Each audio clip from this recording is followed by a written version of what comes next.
Тарих мұражайының қызметкері Стивен Грант мезгіл-мезгіл есте сақтау қабілетінің жоғалуынан және басқа өмірге оралудан зардап шегеді. Бір күні ол Артур Харроу басқаратын діни жиналыстың куәсі болады. Гранттың қалтасында пайда болған скрайбиді талап етеді. Бірақ Гранттың екінші тұлғасы оған скрайбиді беруге кедергі жасайды. Стивен қашып кетіп, оны ай құдайы Хоншу құтқарады. Оянған Грант өзінің алтын балығы Густың басқа желбезек өсіргенін байқайды. Үйге оралған Грант пәтерден жасырын телефон мен кілт картасын табады. Оған Лайла есімді жұмбақ әйел қоңырау шалып, оны Марк деп атайды. Бұл Стивті одан әрі шатастырады. Келесі күні Харроу оның жұмыс орнына келеді. Ол өзін Амат құдайының қызметшісімін деп атайды. Сол түнде Харроу скрайбиді алуға әрекеттеніп, мұражайда Грантқа шабуыл жасаған шакал құбыжықты шақырады. Құбыжық Стивке жақындаған кезде Марк Спектр Гранттан денені басқаруға рұқсат беруін сұрайды. Грант келіседі және Спектр ай серісіне айналып, құбыжықты өлтіреді.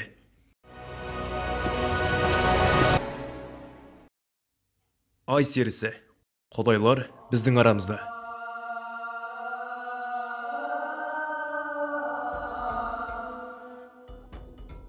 Marvel Studios'ың Ай сериясы бірінші эпизоды жанкүйерлер арасында хит болды. Оның ішінде Оскар Айзектің ұялшақ және жанашыр Стивен Грант рөлін мақтау. Бірақ жанкүйерлер сыйлық дүкенінің маман қызметкеріне тез бауыр басып кеткендіктен, Хоншудың шарасыз қалған адамды қайта-қайта қорлағанын көру олардың жағдайын нашарлатты.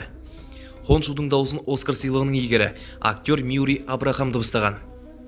Бірінші эпизодында Марк Спектр өмірлік миссиясын өзгені үшін Грантты сөккен. Бұл миссия Грант қалтасынан тапқан скрайбиге байланысты. Оны барлығы қатты қалайды, соның ішінде Эйтан Хоуктың Артур Харроуы. Marvel физикалық және ақыл-ой кемістігі бар кейіпкерлерді бейнелеуден тартынбайды. Көз жанарынан айырылған Мэтт Мёрдок және Баки Барнс өткеніне байланысты аурумен күреседі. Марктың дит диагнозы комикстерде де, сериалда да канон болып табылады.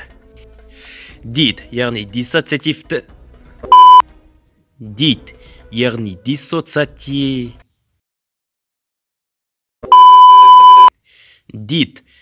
диссоциативтік сәйкестік бұзылысы. Қалай айтатынын айта алсаңдар, пауза басып айтып бараңдар. Егер айтқан болсаңдар, пікірге жазыңдар айттым деп. DD, яғни диссоциативтік сәйкестік бұзылысы, екі немесе одан көп тұлғаның болуымен, немесе сыртқы әлемнен, жеке басынан ажырау күйімен және күнделікті өмірде ақпаратты есте сақтау нашар деп сипатталатын психикалық бұзылыс. Marvel әсіресе отбасылық өмірге қолайлы. Былтырғы жылда жақында Disney Plus сериалар мен WandaVision және Сұңқар мен Қысқа сарбаз сияқты қайғы қасірет, жүйелік нәсілшілдік және қысым көрсету сияқты жетілген тақырыптарға қатысты. Төртінші кезеңмен грек құдайлар сияқты вампиризм, сиқыршылық және құдайларды зерттеуге мүмкіндіктер ашылған. Moon Knight-тың жай-күйі азда болса психикалық денсаулықты көрсетуге тамаша мүмкіндік береді. Marvel телешоулары осы уақытқа дейін әртүрлі бағыттағы тақырыптарды зерттей отырып, психикалық денсаулыққа қатты назар аударады. Темір адам 3-те Тони Старк алаңдаушылық пен қорқынышты армандар жайлы түс көреді. Бұл оқиға Локидің Нью-Йоркке шабуыл кезінде күйзеліске ұшырағаннан кейін Тониге тигізген теріс әсері. Тони Старк психологиялық трагедиядан туындаған естен танулардан зардап шегетін кезде Ванда Максимов армандау арқылы өзінің жарақатынан алшақтайды.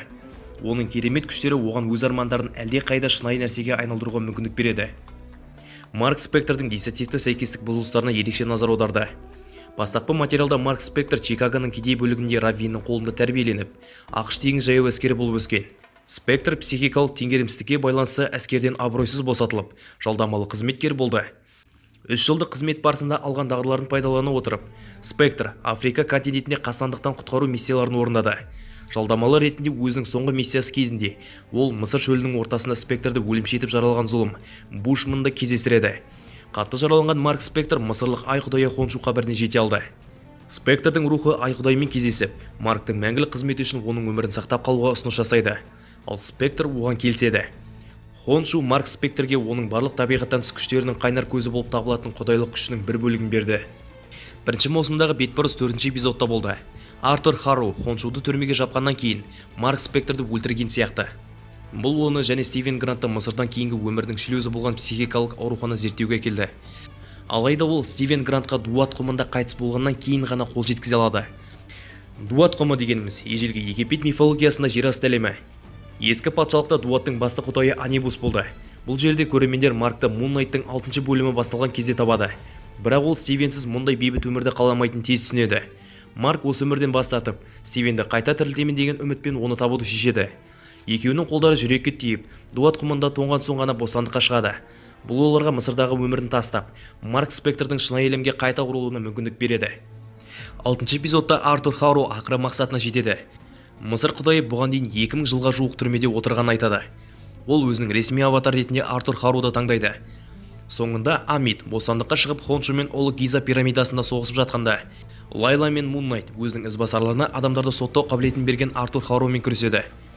Әрбір теңгерімсіз жан Амиттің көлемі мен күшінің өсуіне мүмкіндік береді. Муннайт әрекетке оралғаннан кейін оған Лайла көмектеседі. Ол финалдағы екінші мысырлық супер қахраманына айналады. Харроуды тоқтатуға тырысқанда Лайла сериалдағы жерасты әлеміне жетекші болып табылатын Таурут құдайымен кездеседі. Лайла көп замай Маркқа жалғыз көмектесе алмайтынын түсінеді. Қыз құдайдың ұсынысына келіседі және уақытша оның аватарына айналады. Лайланың Таурутпен байланысы оған жаңа күштер беріп, оқ өтпейтін қанаттары бар алтын костюм алады. Бұл оған ұшуға мүмкіндік береді. Лайла мен Таурут Айсерінің болашақ жобаларында күшті меценатпен қайта қосылуға кедергі келтірмейді. Таурут Египет мифологиясына жаңбыр құдайы. Ол сондай-ақ ауа құдайы Шудың егіз әпкесі. Екеуі 9 мысырлық құдайдан тұратын Энеидтің мүшелері. Екеуінің ішінде тек Тауруттың аватары 3-ші эпизодтағы құдайлар жиналысында пайда болды. Yeah, it's the hippo song. It's about the hippopotamus. The most dangerous land animal in the world. Hippopotamus. Hippopotamus. Hippopotamus.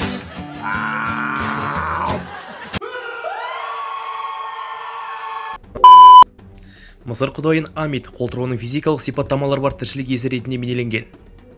Амит ежелгі Мысыр халқы табынудан гөрі қорқатын жерасты әлемінің құдайы. Амит бастапқыда тәртіп құдайы Мат-залын қорғады. Анибус таразының соты кезінде өлі жандардың жүрегін өлшегенде, Амит ақырет өміріне лайық емес адамдарды жеп қоятын. Мысырдың ай құдайынан айырмашылығы, Амит барлық зұлымдарды қылмыс жасамас бұрын өлтіруді қалайды. Бірақ Амит ғасырлар бойы қабірде қамалғандықтан, ол қазіргі уақытта өзінің түпкілікті мақсатына жете алмайды. Және оған еркіндік беру үшін Эйтменхуоктың Артур Харроуына сенуге тура келеді. Амиттің көтерілісін басуға көмектескен жалқау құдайлардың бірі болған Хоншуға келетін болсақ, Хоншу баяғыда басқа құдайлар қуып жіберген Мысырдың ай құдайы өзін кекшіл күш деп санайды. Шамасы, оның адам істеріне араласу әрекеттері олардың бар екендігін адамзатқа әшкерелеумен аяқталды. Сансыз жылдар бойы Хоншу өзінің чемпионы ретінде қызмет ететін адамдарды таңдап, оларға керемет күштер беретін емдік сауытпен қамтамасыз етіп келеді. Оның кек алу мен жеке мақсаттары туралы идеялары әрқашан Марктың ойымен сәйкес келе бермейтіндіктен, Хоншу мен Муннайт комикстерде әрдайым бір-бірімен қайшылыққа бейім. Сериалда Хоншу аватары Марк Спектр өте қатыгез болып көрсетілген. Осы уақытқа дейін Спектр бірнеше адамды жұдырығы қанға бойылғанша ұрып-соғып, құбыжықты жалаң қолмен өлтірген. Бір кезде Хоншу тіпті Скарабейді алмаса, өзінің аватарын өлтіремін деп қорқытқан. Әзірге Хоншу бірінші маусымда өзінің мифологиялық тұрғыдан дәл өзін көрсетпеді. Комикстерде Хоншу өзінің пайдакүнемдік мақсаттары үшін адамзатпен ең көп байланысқан мысырлық құдайлардың бірі.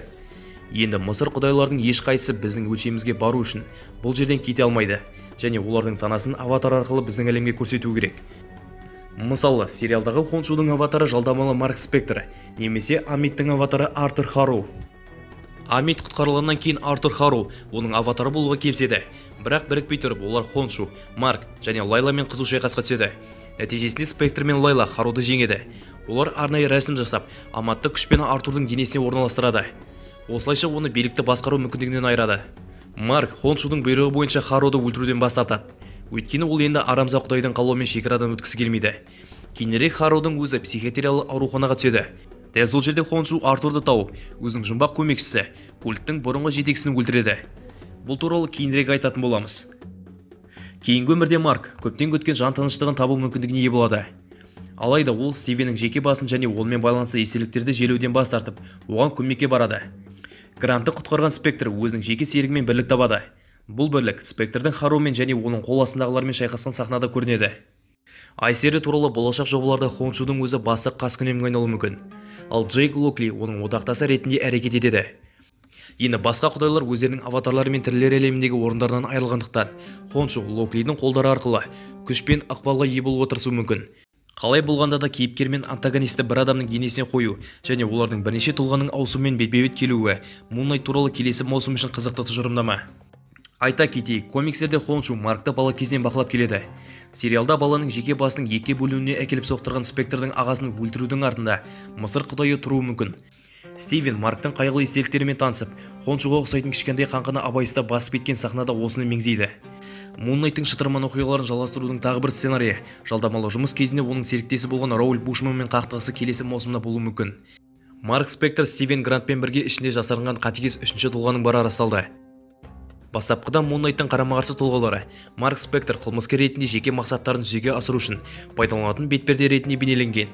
Жалдамалы сарбаздың басты тұлғасы Moon Knight'ың дәстүрлі құпия тұлғасы болып қала бергенмен, ол әлеуметтік баспалдақтың жоғары жағында ақ жағалы қылмыскерлермен дос болу үшін миллионер Стивен Гранттың кейпін алды. Ал монетаның екінші жағында Спектр дөрекі такси жүргізушісі Джейк Локлидің рөлін алды. Триллер әлеміне оралған Moon Knight Хончумен келісім жасайды.